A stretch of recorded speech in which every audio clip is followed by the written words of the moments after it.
Nucleus. It can be described as a cell organelle that acts as a control center for the cell. However, it is only found in eukaryotic organisms.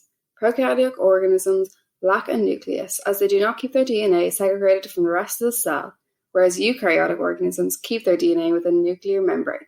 The nucleus is usually the most prominent organelle of the cell. The nucleus carries out three main functions, the first function being the replication of DNA, which is carried out by a group of proteins and enzymes. Another function of the nucleus is transcription, where the nucleus produces messenger RNA. Lastly, the nucleus aids in the process of translation, where the nucleus transports the messenger RNA through its nuclear pores to the cytoplasm.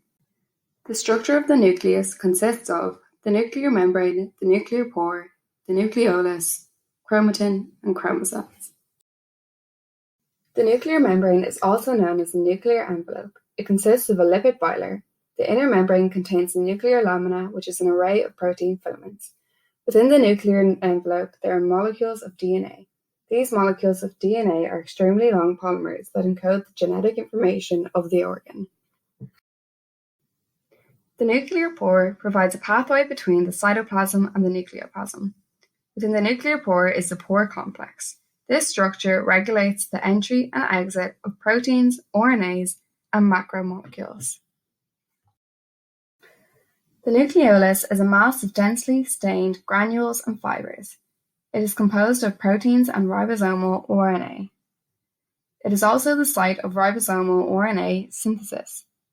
There can be two or more nucleoli in a cell depending on certain factors. Chromatin is found within the nuclear envelope and is composed of DNA and proteins. Throughout eukaryotic cell division, chromatin condenses to form chromosomes. The function of chromatin is to package DNA into smaller volumes so it can fit into the cell. On the other hand, chromosomes are the highest condensed structure of the DNA double helix. Different cells and their nuclei.